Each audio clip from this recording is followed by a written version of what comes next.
Hi, I'm Matthew Burchette, and today we're talking about, BAM! The Jug, the P-47, baby.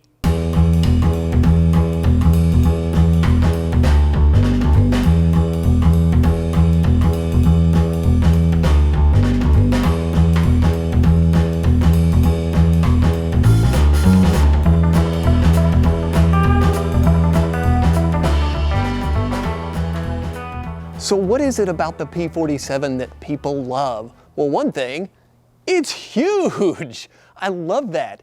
And it just means business, you know? There's just something about it. But where did it come from? Actually, it was designed by a man from Georgia. No, not the state, the country. Alexander Kartveli immigrated to the United States in the 1930s, and he took a job as an aircraft engineer, and he began work with Alexander Seversky, also from Georgia. How weird is that? And together they put together a design called the P-43 Lancer, and it looks a whole lot like the Jug here, but it wasn't. It wasn't until 1939 that Kartveli came up with this design for what he called the AP-10. And the United States Army Air Forces said, hey, we like that idea. Give us more of that. So they refined the design, and the Army Air Forces gave it the designation XP-47. Well, the XP-47 wasn't that great, so they went through a couple of iterations, ending up with the XP-47B. And its first flight was in 1941, and the Army Air Forces said, yeah. This is what makes a P-47 a P-47. Bam! This huge radial engine. It's a Wright double wasp R2800, and this thing propelled the P-47 to over 400 miles an hour at 25,000 feet. And it was rugged. It was an awesome engine. It was air-cooled, which is a good thing because you don't have to worry about a glycol cooling system getting shot to pieces, and it could take a beating. There are so many stories of P-47s coming home with entire cylinder heads missing from the engine, and it was still running. That is American know-how right there at you. But guess what? It was also turbo supercharged. If that wasn't cool enough, that's what gives the P-47 its huge big old belly, because all the ductwork came out of the engine bay and went down the belly of the aircraft into the supercharger and then back. That's pretty cool. But what drove this thing?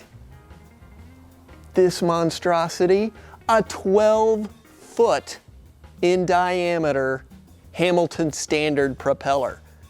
Oh my gosh, is there anything on this plane that is not huge? In keeping with the over-the-top nature of the P-47, check this out. That's 4 50 caliber machine guns, not 6, not 4, not 2, 8 50 caliber machine guns. That is crazy, and they were staggered in the wing so that they could all be loaded from the side. That's why you have these giant blast tubes sticking out the way they are, because the guns are set back into the wing in a different location.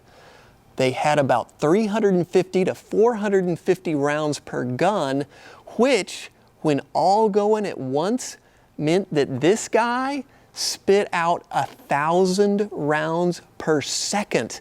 Now that only gives you about 3 seconds or so of ammunition, but when you got 8 50 cals, you don't really need that much, because the Browning 50 caliber could spit out armor-piercing incendiary, or armor-piercing tracer ammunition. And guess what?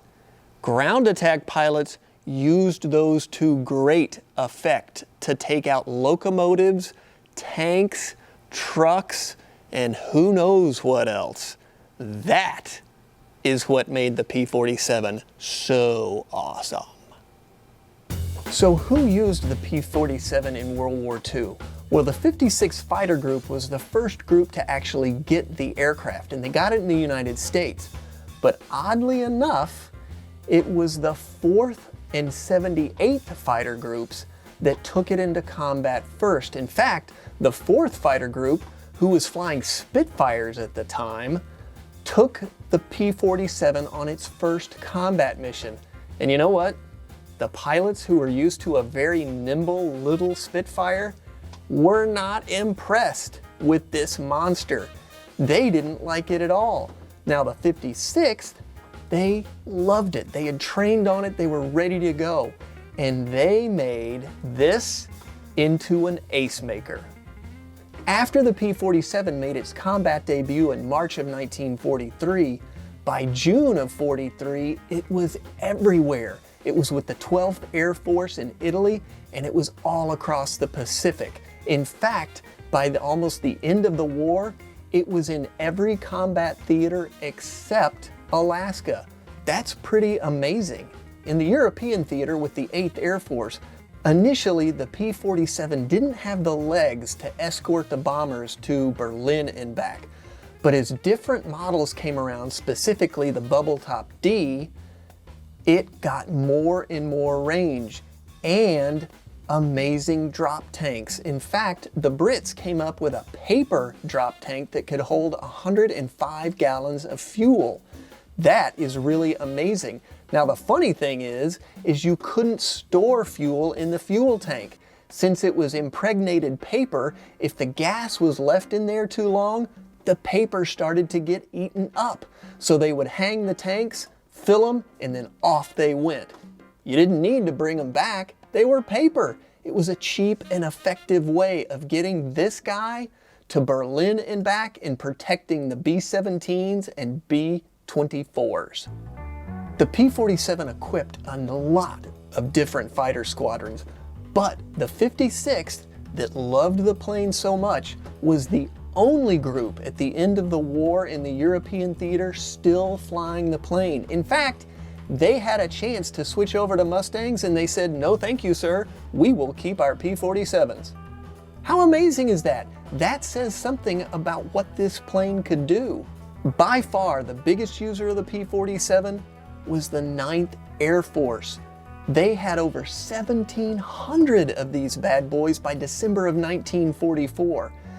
From D-Day to the end of the war, P-47 pilots destroyed over 86,000, that's 1,000, trains, 6,800 AFVs, that's tanks and assault guns, and who knows how many different types of trucks and other things.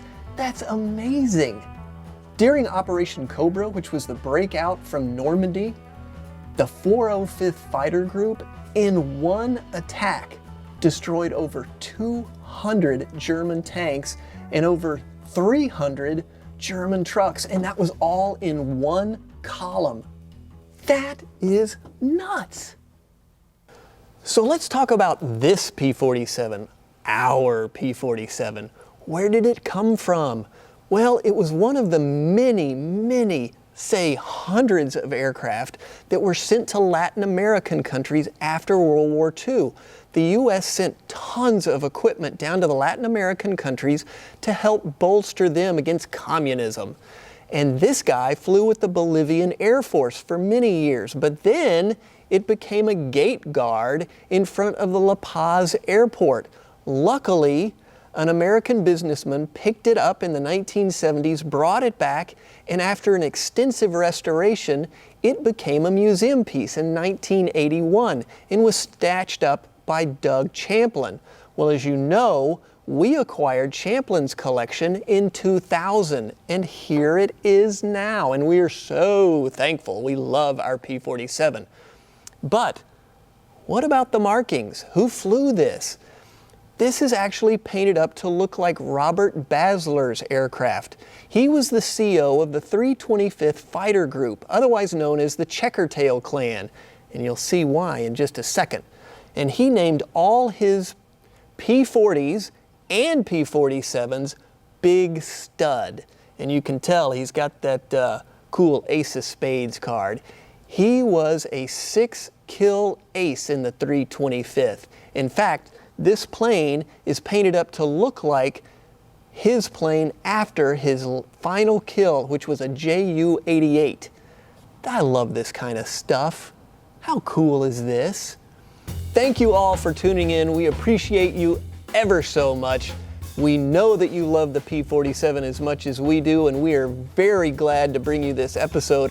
Make sure if you've got questions or comments, hit us up on Facebook, on YouTube, or at curator@museumofflight.org, and we will answer your questions. Or if you want to get up close and personal and see her for real, we have a World War II premium experience that takes place right in this gallery. Check it out online. Our super awesome camerawoman Tori will flash up the website for you, and check it out. It's gonna be cool. And guess who's gonna lead some of the tours? Me.